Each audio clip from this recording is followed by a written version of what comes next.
আমার সব খাবারের মধ্যে ভীষণ প্রিয় একটা খাবার হলো মুরগির মাংস। মুরগির মাংস যেভাবেই রান্না করে দেওয়া হোক না কেন সেটা খেতেই আমি ভীষণ পছন্দ করি। আমাদের বাড়িতে বিশেষ করে মুরগির মাংসের পাতলা ঝোলটাই বেশি রান্না করা হয়। আজকের রান্নাটা মা করছে। বিশ্বজিৎ মাংসটা এনে দিয়েই বললো আজকের রান্নাটা মাকে করতে দিও, আমার একটু আমি একটু ব্যস্ত আছি। আমি বললাম ঠিক আছে, তো মা তো এমনিই রান্না করতে চাই, তুমি প্রতি সপ্তাহে করতে দিতে চাও না। যাই হোক, মাকে আমি সমস্ত মশলা রেডি করে দিয়েছি। এমনিতেই কোটা বাটা মশলা রেডি করা এই সমস্ত দায়িত্বগুলো আমার উপরেই থাকে, রান্নার দায়িত্বটা আমার উপর থাকে না। যাই হোক, আজকের রান্নাটা মা করছে। এখানে ভালো করে মশলাটা কষিয়ে নেবার পর তারপর মা ম্যারিনেট করা মাংসটা দিয়ে দিল।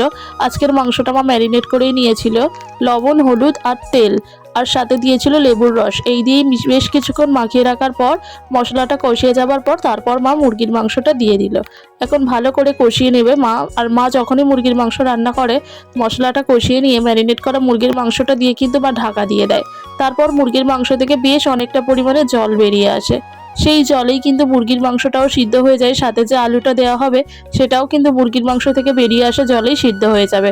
তাহলেই নাকি মাংসটা অনেক বেশি টেস্টি হয়, এটা মা বলে। তো যাই হোক, সেইভাবেই রান্নাটা মা এখন করছে।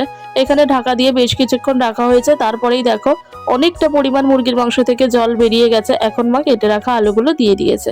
আলুগুলো দিয়ে আরো বেশ কিছুক্ষণ ভালো করে নাড়াচাড়া করবে। তোমরা তোমাদের বাড়িতে কে কিভাবে মুরগির মাংস রান্না করো? আমাদের বাড়িতে তো যতবারই মুরগির মাংস রান্না করা হয় এইভাবেই করা হয়। বেশ কয়েক মাস হলো বিশ্বজিৎ মুরগির মাংসটা বাড়িতে রান্না করছিল। মা করতে চাইলেও মাকে করতে দিচ্ছিল না, ও বলছিল আমিই রান্না করব। বলতে পারো আজ অনেক দিন পরই মা বাড়িতেই মুরগির মাংসটা রান্না হচ্ছে, রান্না করছে আর কি। যাই হোক, মায়ের হাতের রান্না দেখো, একজন পাকা রাঁধুনি, বলতে পারো যারা রান্না করে করে অভ্যস্ত তাদের হাতের রান্নার কিন্তু টেস্ট যেভাবেই করুক না কেন ঠিক ভালো হয়ে যায়। এক কড়াই ভর্তি জল দেওয়া হয়েছে, এটা দেখে অনেকেই ভাবছে বাবা মুরগির মাংসে এত জল। আমাদের বাড়ির মাংস রেসিপি অলরেডি অনেকে দেখে দেখে অভ্যস্ত। আমাদের বাড়িতে কিন্তু মুরগির মাংসে জলের পরিমাণটা বেশিই দেওয়া হয়। আর জলটা এতটাও থাকবে না, অনেক ফুটবে। ফুটে ফুটে কিন্তু জলটা অনেকটাই কমে যাবে। সবশেষে গিয়ে এত ভালো খেতে হয়, হয় না যে পাকা রাঁধুনি কাঁচা রাঁধুনি, রান্নার সত্যিই তফাৎ আছে। সেটা অস্বীকার করতে আমার কোনো দ্বিধাবোধ নেই। ভীষণ টেস্টি হয় মায়ের হাতের এই মুরগির মাংসটা। আজকে না ধনেপাতা বাড়িতে ছিল না, তাই ধনেপাতার বদলে আজকে দেওয়া হয়েছে কাসৌরি মেথি।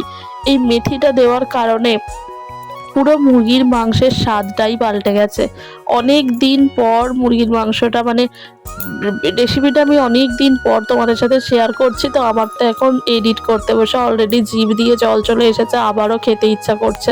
আর দেখো আজকের মুরগির মাংসটা থেকে কত পরিমাণে তেল বেরিয়েছে, চারিদিকে লাল লাল তেল একেবারে ভর্তি হয়ে গেছে। এই তেলটা খেতে ভীষণ ভালো লাগে। সব থেকে বড় কথা, মুরগির মাংসের এই ঝোলটা খেতেই ভীষণ